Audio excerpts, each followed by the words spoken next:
about you, man, but I'm really excited to switch gears here. We had a real interesting week in the world of college football, and an even crazier one possibly coming up.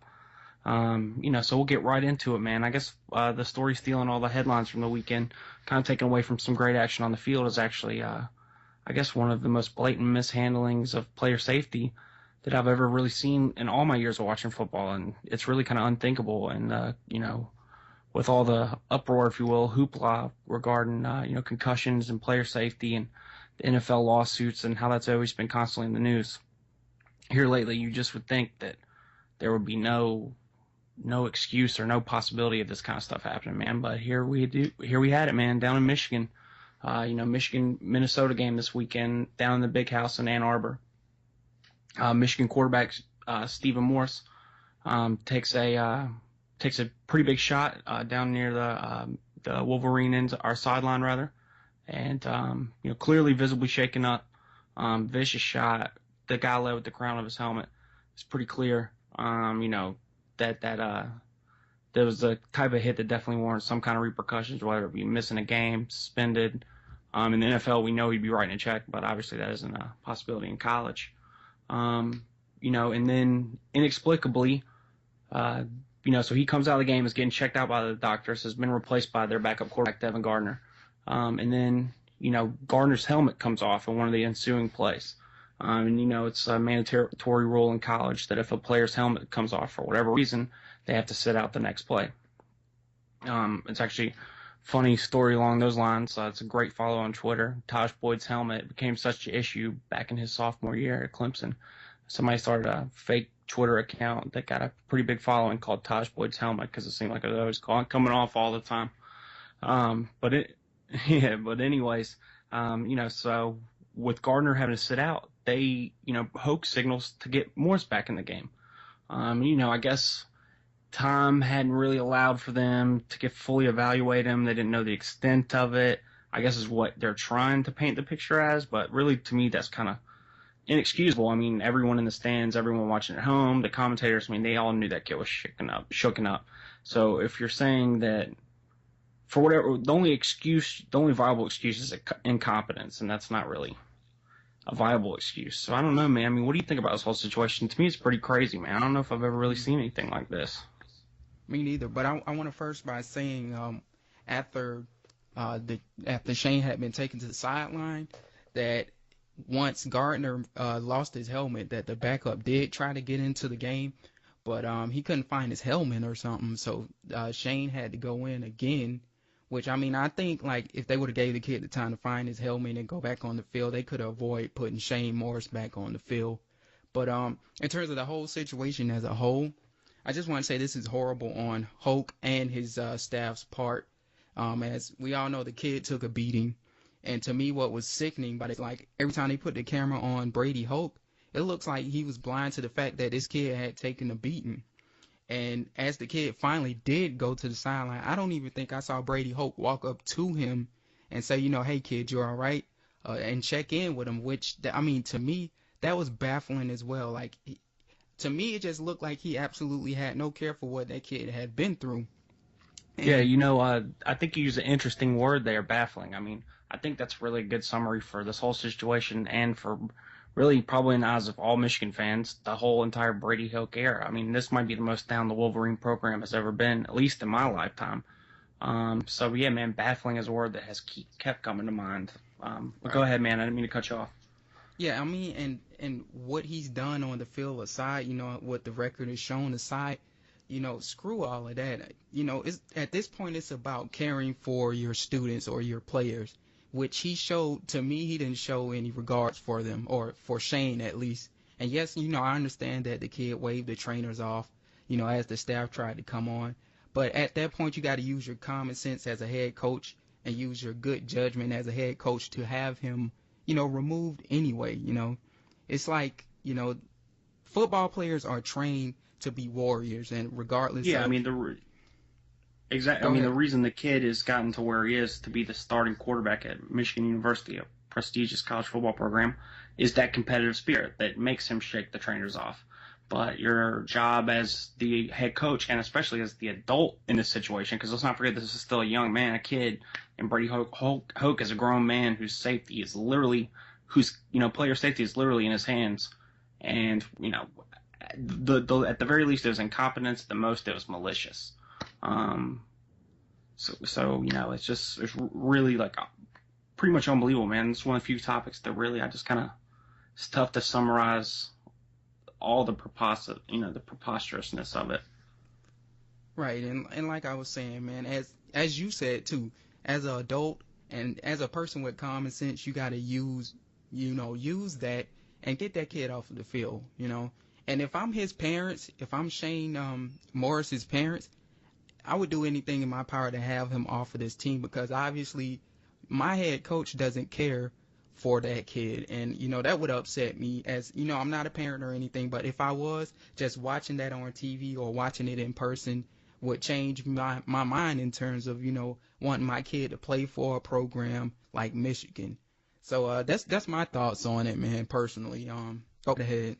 You think about all the heat that Bobby Knight used to take in Indiana, and though he may have overstepped some boundaries that are pretty much ridiculous in their own right, still I think any parent would choose him maybe getting a little rough with the kids, grabbing on a jersey or something in practice, or throwing a chair on the court and getting a technical foul, above sending their kid literally into harm's way. I mean, if there's one thing we all know about concussions, it's that it's not really so much one concussion that can, really is such a big deal. It's when they start piling up and when they happen few and far between, or, closer and closer together. That's when concussions can become really dangerous and really, severely threatening. And like you said, man, I can't imagine what that kid's parents were thinking, whether they were in the stands or watching from home. But it's just, you hate to see anybody.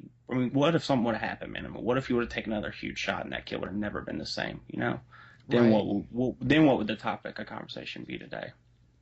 Absolutely, man. I'm with you here, man. And like I say, absolute a shame on Brady Hoke's part and bad bad management or player management, should I say, on his part, man. And like I say, I felt that it was despicable in a way, just watching that kid stay out there for that long, as the announcers were saying, man. And that's just my thoughts on it right there.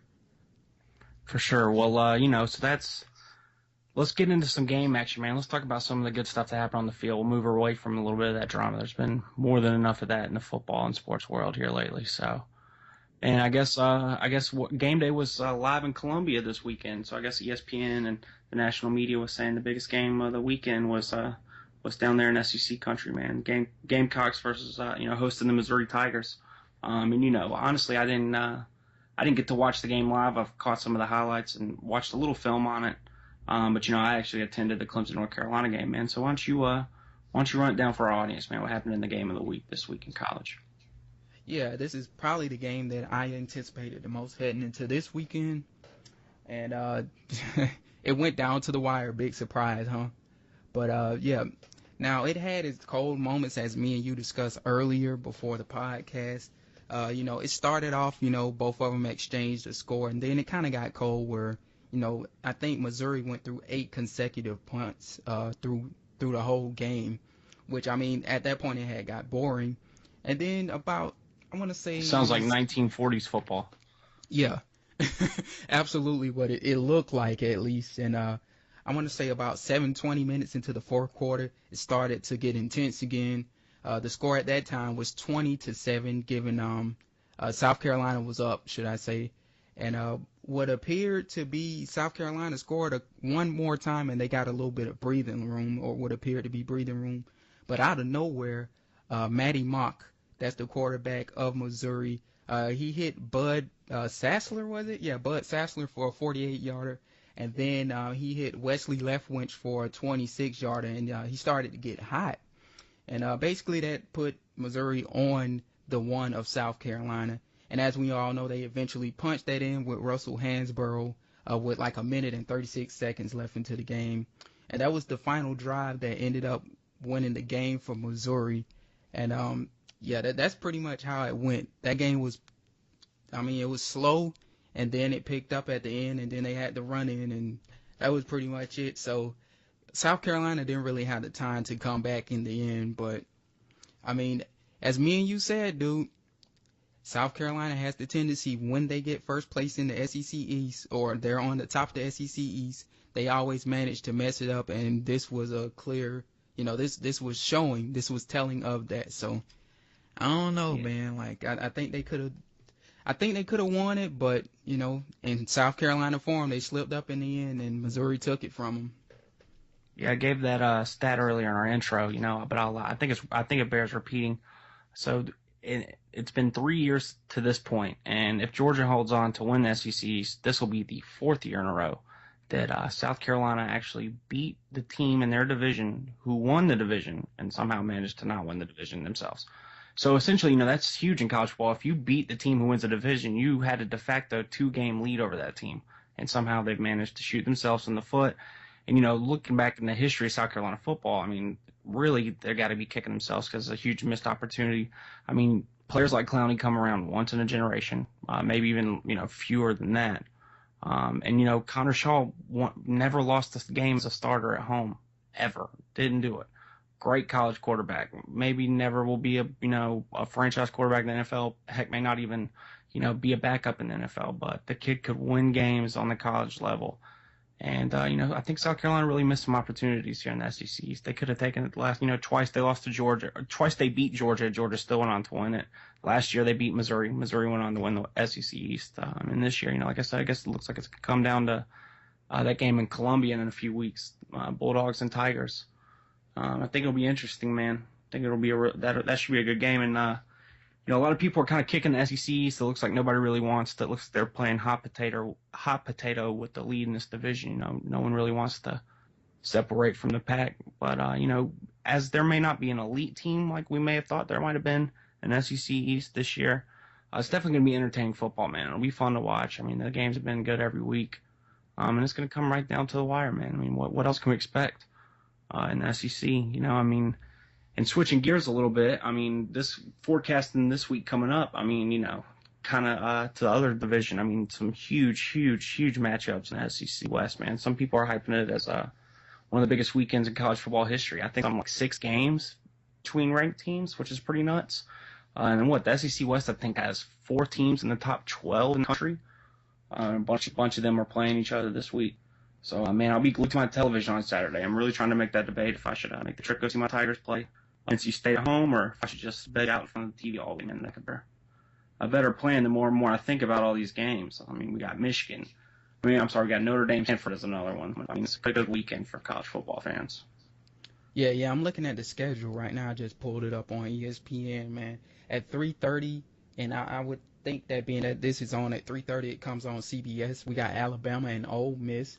Both of them are 4-0 right now. Yeah, that's where that's in Oxford, right? Yeah, the College Game Day's down there, man, in the Grove, which is for any of our listeners who don't know, if there's a place to go tailgate in the South that you've not been to yet, man, get down to Ole Miss. They got some of the best looking women in the country down there, man. I'm trying to tell you.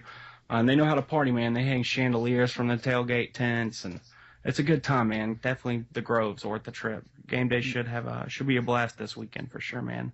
I'll be pulling for the Rebels, man. You always love a good underdog story, Right. And it's funny that you mentioned that atmosphere. It's crazy because College Game Day, this is their first time actually going there. Like, how do you not go to Ole Miss after they have all of these years?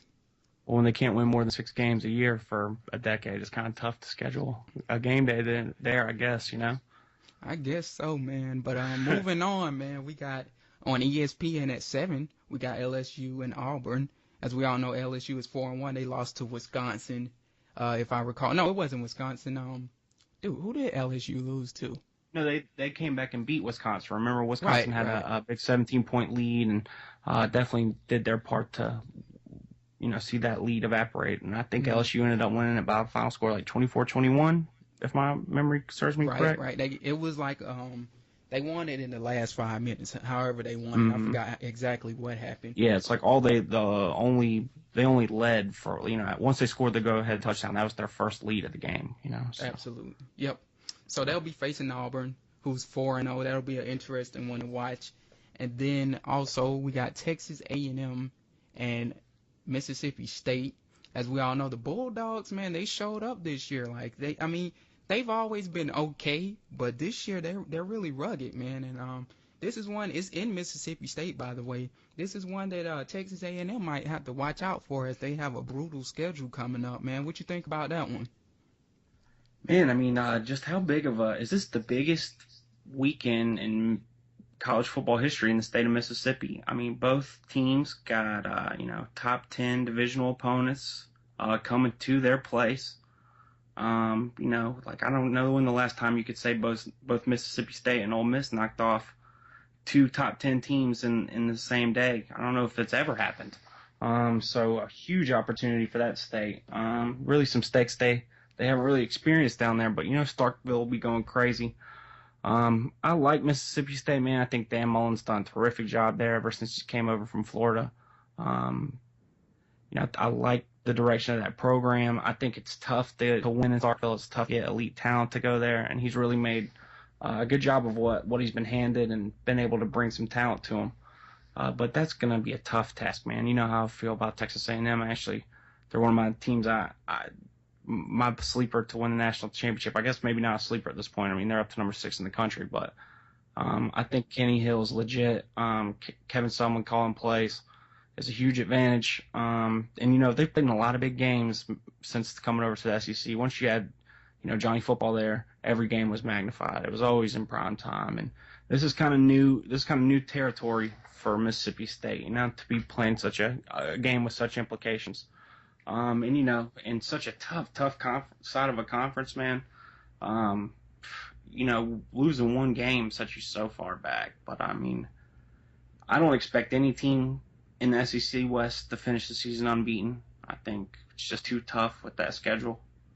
But I think between those two games, I think we'll see the upset in one of them, man. I think. I would give Ole Miss the better shot. I think their defense at home, experienced signal caller, gives them a better shot to knock off Bama. I think that Texas A&M engine is really rolling right now. So I think it's gonna be tough for the Bulldogs, but gonna definitely be some entertaining football, man. Can't wait. This is what fans live for, man. The schedule gods definitely did us a favor this year.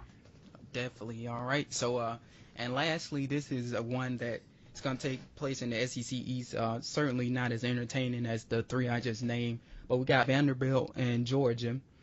Georgia, they're bouncing back off of their loss that they had about 2 games ago to South Carolina. So since then, they've been on a roll. They beat Troy and they beat Tennessee in a one that went down to the wire. Vandy, they've struggled, and they haven't been as good as they were last year, should I say, when they had Jordan Matthews and company. So real quick, Nick, what you think of this game? Who you think gonna win this one? Well, this is a game that in the last decade or so had really become a game that you can't really ever tell how it was going to go. I mean, even sometimes when Georgia ended up hanging on to win, Vandy played them really close, and games came down to the wire in the fourth quarter.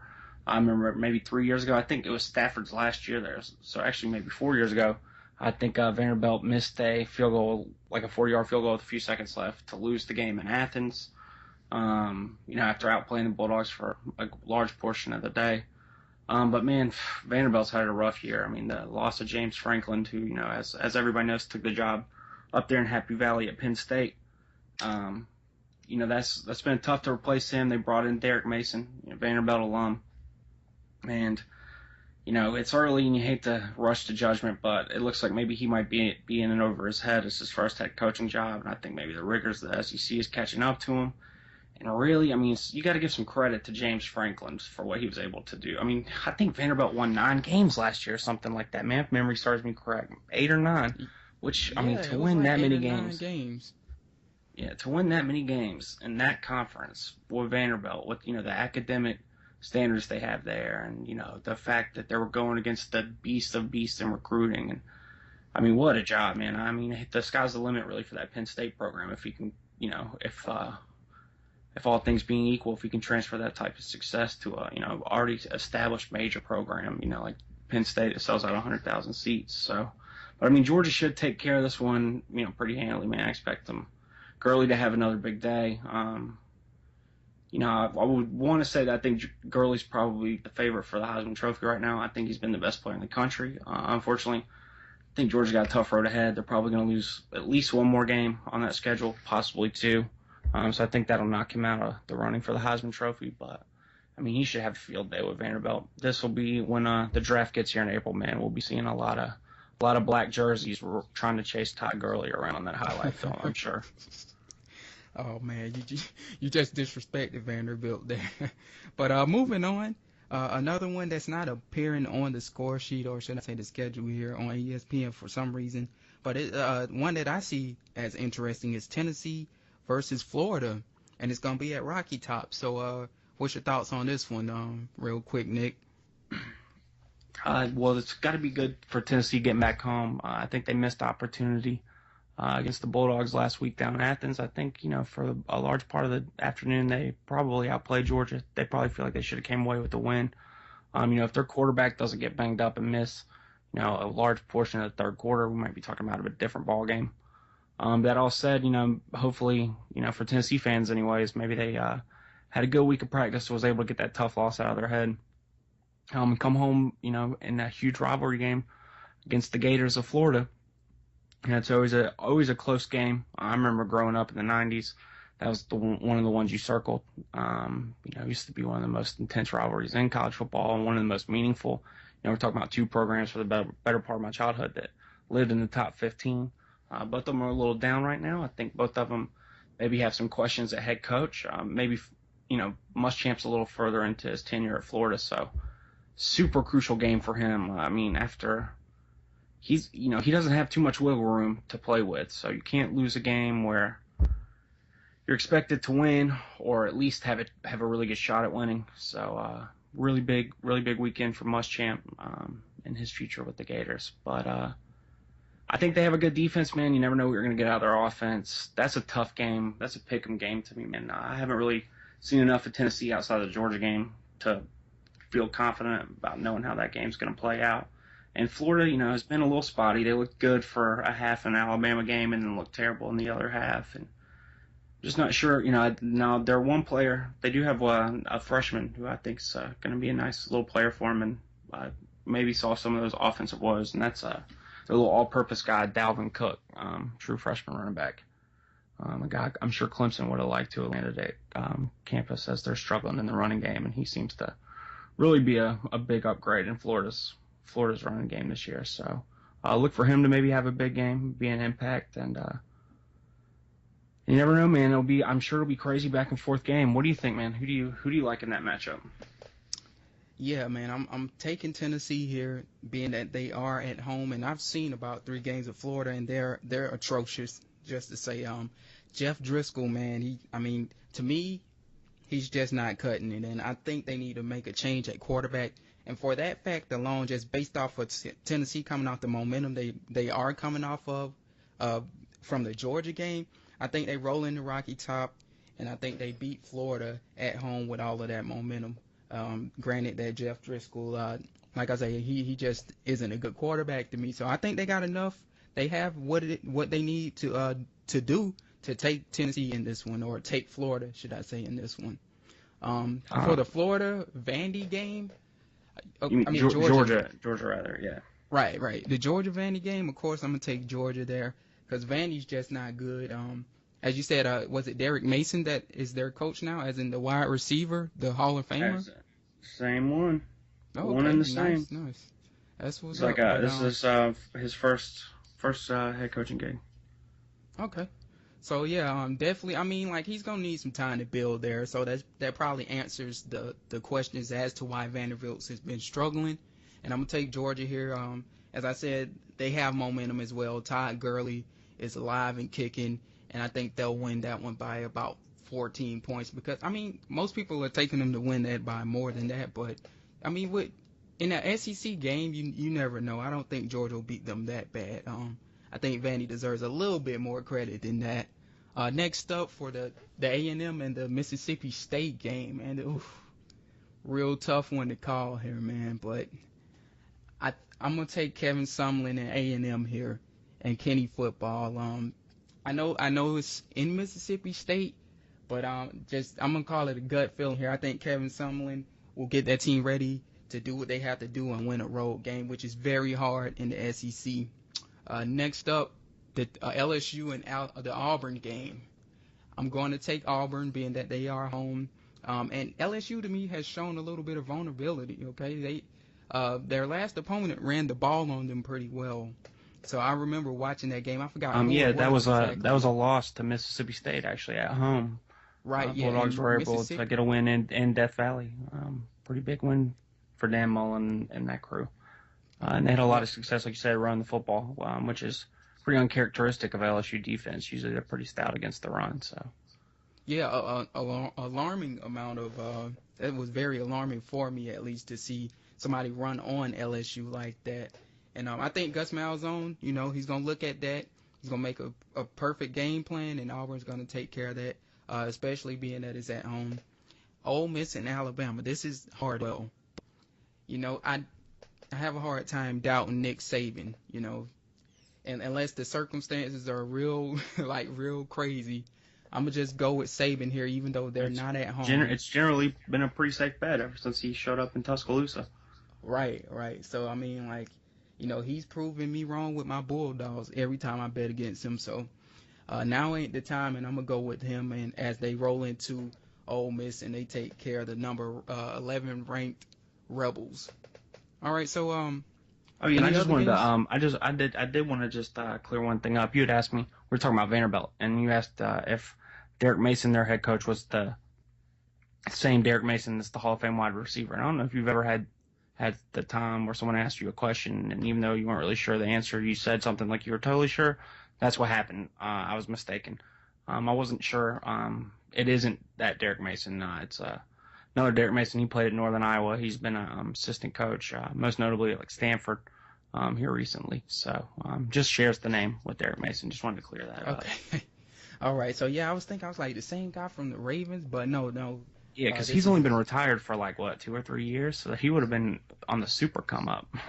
Right. Yeah. I was like, dude, he got to get pretty fast, man. That was quick. But, yeah, anyhow, just to recap a couple other matchups. Another ranked one outside of the SEC, Oklahoma, TCU. Real quick, before we go into our next segment, who you got going there, Nick? That's another one that's up in the air for me, man. I'm not really ready to give a definite pick in that one. I really like TCU's defense. I think it's one of the better units in the country, maybe even top 2 or 3 defenses in the country. Their coach has been putting good defensive units on the field for a very long time. Always solid there as they transition to the Big 12 and really been a player. So definitely one of the toughest games remaining on Oklahoma's schedule this year. Not going to be an easy task for the Sooners, but really excited about it. Another interesting top 25 matchup is Notre Dame. Well, I guess Stanford isn't ranked, but Stanford traveling to South Bend to take on Notre Dame. In one of the longest standing rivalries in college football. And Stanford really is ranked, actually, by the way. They're 14th right now. Are they? Yep. Oh, are they? Okay. Yep. Yeah, so you got that game. It's been super competitive the last few years. Came down to the last drive last year. I remember Andrew Luck was in some battles with Notre Dame while he was there. And Notre Dame, man, one of the most surprising teams in the country. I think they're going to have a legitimate shot against Tallahassee in Tallahassee in a few weeks against the Seminoles. I think they've kind of shown themselves to be a little vulnerable. But they, can definitely not look past Stanford, even though, Stanford did have the early loss to USC. It's kind of lost a little luster from their season, but it's going to be a tough group, salty defense. They're not going to make any mistakes. You're going to be playing a smart group, 2 smart teams on the field, Notre Dame and Stanford. Should be a fun game. That's another one I'm definitely looking forward to. Me too, and I think Stanford can roll into South Bend and win that one. At least for the Bulldogs' sake, that would help us out too, by the way. So, all right. So, real quick, let me just wrap up too. I just didn't want to feel like we've done all this talking about college football. The only thing we've kind of left out is the ACC. There's a couple crucial games over there in that conference too, and we don't need to get in depth with them. But I just want to let our audience, our listeners know to be on the lookout for them. Clemson plays North Carolina State in a battle of Atlantic Division opponents. North Carolina State is a team that came out and gave Florida State everything they wanted, maybe a little more last weekend. Had a big early lead and wasn't able to hold on. The offensive Seminoles was a little too much. But they definitely roll into Death Valley with a little bit of confidence. And, Clemson won comfortably behind a good performance from Deshaun Watson on his first career start. Clemson record and tied an ACC record with 6 touchdown passes, named the Davey O'Brien quarterback of the week. But Jacoby Brissett, Florida transfer, who I really can assure you they wish they had as an option, as a weapon down there in Gainesville.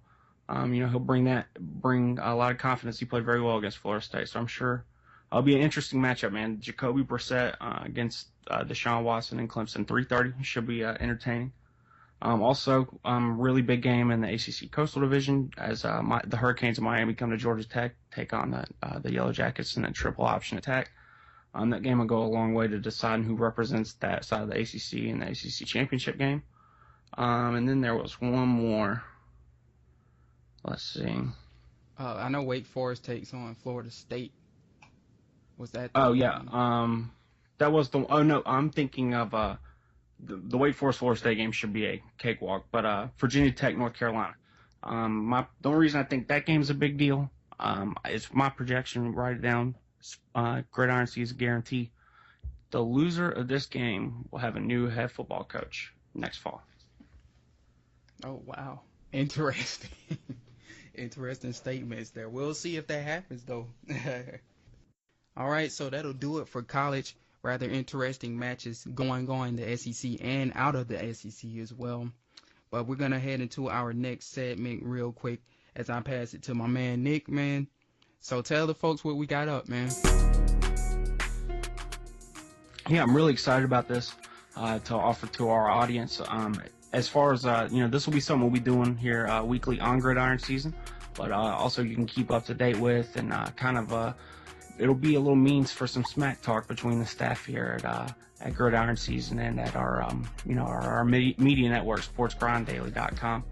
You can find everything we'll talk about on a special page on our website, sportsgrinddaily.com/picks. We'll be offering you a couple of our picks, games we're real confident about, things where we think we got Vegas's number. We'll try to help you guys.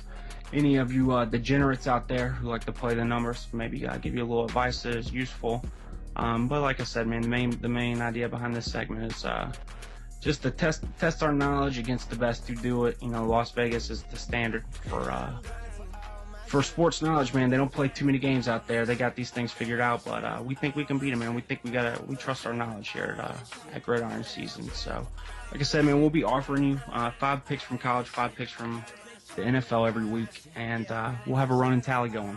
Be on our website, and we'll revisit these. Like I said, this will just be a lot of fodder for smack talk, definitely. So, James, go ahead, man. Why don't you lead us off? We'll start in the NFL, man. Did you see some lines out there this weekend that you liked? Yeah, the 5 lines I chose for the NFL. First, I'm gonna take the Eagles to cover the 8.5 spread on the St. Louis Rams. I just feel like the Eagles, they're more capable of beating the Rams by at least 2 touchdowns in my book. Even though, now, don't get me wrong, the Rams have a good defense, a solid defense. But I think Chip Kelly and the Eagles are going to be able to cover that spread. So I'm going to go with the Eagles there to cover that. Seattle, I'm going to go with them to cover their 6.5 spread against the Washington Redskins. As that's on the road at Washington, right? Right. They'll be visiting the Redskins. Okay, cool. Just wanted to make sure. Mm-hmm. And this is a replay of the playoffs from about 2 years ago, if I recall. And so yeah, I'm gonna take Seattle to take care of that. Washington is just not good. The only reason they beat the Jags, actually, I don't know how they beat the Jags, to be honest. They are not a good team. I was a little bit embarrassed to take that loss. But anyhow, to move on, the Giants, I'm going to take them to cover their spread of a 1.5 point lead over the Atlanta Falcons. Atlanta's just beat up right now, as we all know. Me and Nick, we already talked on this. They lost a lot of offensive linemen in their last game, and even some of them went to the injury reserve. So they're really down about right now. And if you haven't checked that article out on sportsgrinddaily.com, check it out. It's by Nick, and it's about why the Falcons might have a bad season this year. And all of that, it looks to be coming true. So it's crazy. But feel free to check that out. Detroit, I'm going to go with them to cover the 7-point spread over Buffalo. I think Buffalo, being that they just made a change with Kyle Orton, I'm not really that confident in him. Even though as a backup at Dallas last year, he did do well when he was called upon. But this is a guy, he hasn't really gotten to settle in at Buffalo, and they're going to ask him to do a little much, and I think Detroit will take care of that. And by the way, they'll be at Ford Field, so all the more to choose Detroit there. And the last one, I'm going to take the Jags plus their 4 over the Pittsburgh Steelers, which, I mean, I think the Steelers aren't as good as people think they are, including myself. At first, I thought the Steelers were going to be a good team. You can go back and reference this on the first episode of Gridiron season this year, where I said they were going to be a wild card team, but it looks like they're real young on defense, and that's really showing up. And need I remind you, Tampa Bay came back on them within the last couple minutes with Mike Glennon. So I think the Jags, they have a little bit of a morale boost with Blake Bortles. The fan base is eager. This is going to only be the second home game in Jacksonville of the regular season, so the fans are going to be there. They're going to be pumped to see Bortles, and I think the atmosphere is going to be pretty crazy as the tickets are sold out for that game. Well, hopefully there'll be more black Jacksonville jerseys than black Steelers jerseys. You know how the Steelers are legendary for selling a lot of tickets all across the country. That's true. It's a lot of them in Florida too, though. You'll be surprised. It's a lot of Steelers a bunch in Florida. I've actually been to a Steelers Jaguars game. It was on Monday night actually a while ago, maybe like 5-6 years ago. Crazy game. I couldn't believe how many Steelers jerseys there were around, but they say that's the story at every stadium, almost every week. That the Steelers play. All right, man. Well, I like those picks, man. There's a lot that you took that I was actually tempted to put on my list, man. But I'll roll through mine. Mm-hmm. I'll lead with my lock of the week for sure. I bet the mortgage on this one, whatever you want to call it. I'll say it's my biggest guarantee. If I get this pick wrong, I'm going to stop doing the pick segment after week 1. I'll take Cincinnati, getting a 1.5, visiting New England. We saw the lowest point of the Belichick-Brady era on Monday night, man, and Cincinnati's been rolling. Salty defense. Andy Dalton's been making good decisions. I really like them to go and beat New England. Just head-to-head, and the fact they're getting a 1.5 only makes the deal sweeter for me. Right. That's a good call, actually, by the way.